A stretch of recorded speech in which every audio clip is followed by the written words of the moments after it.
हरे कृष्णा, राधे राधे। आप सभी का स्वागत है मेरे चैनल में। आज हम सुनेंगे दिवाली के दिन सुनी जाने वाली माता लक्ष्मी जी की कहानी।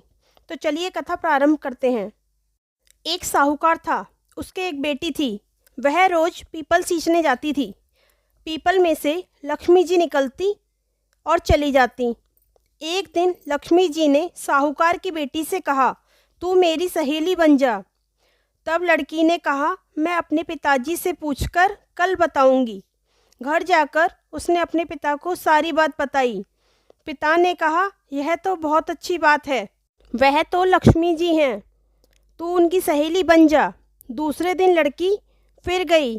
जब लक्ष्मी जी पीपल के पेड़ से निकलकर आई और उससे कहा कि मेरी सहेली बन जा, तो लड़की ने कहा, ठीक है, बन जाऊंगी। और दोनों सहेली बन गईं। लक्ष्मी जी ने उसको खाने का न्योता दे दिया।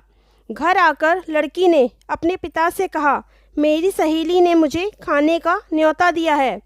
तब पिता ने कहा, ठीक है, चली जाइयो, पर ज़रा संभल कर जाइयो।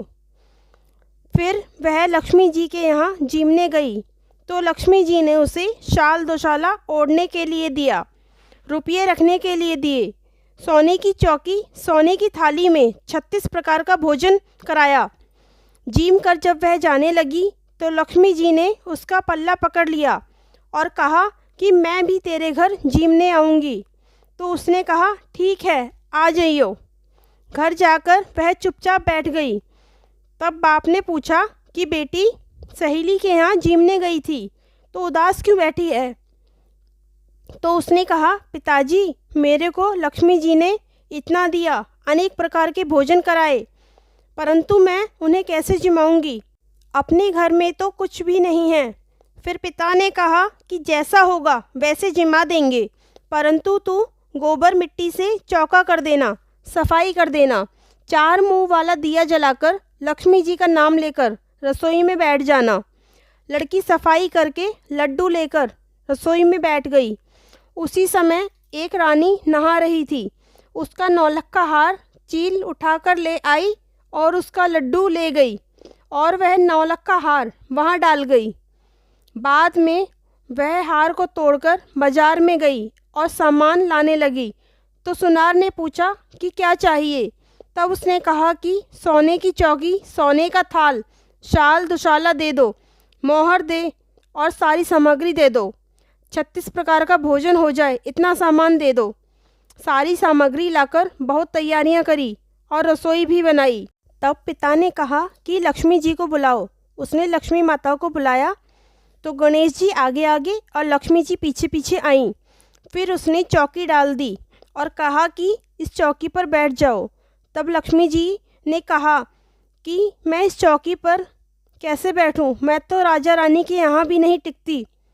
तो उसने कहा, चाहे कहीं बैठो या ना बैठो, यहाँ तो इस चौकी पर बैठना ही पड़ेगा, नहीं तो मेरे माँ बाप, भाई भतीजे, पड़ोसन क्या सोचेंगी? तब लक्ष्मी जी अपनी सहेली के जिद के आगे हार गईं और चौकी पर बैठ गईं और उसने कहा, अब तो 28 पीढ़ियों तक यहीं रहना पड़ेगा। लक्ष्मी जी चौकी पर बैठ गईं। तब उसने लक्ष्मी माता की बहुत खातिर की। जैसे लक्ष्मी माता ने अपनी सहेली की खातिर की, उसी प्रकार उस लड़की ने लक्ष्मी जी की खातिर करी। लक्ष्मी जी उस पर खूब खुश हो गई। घर में खूब धन लक्ष्मी हो गई। साहूकार की बेटी ने कहा कि मैं अभी आ रही हूँ, तुम यहीं बैठी रहना, कहीं चली नहीं जाना। लक्ष्मी जी वहीं चौकी पर बैठी रहीं।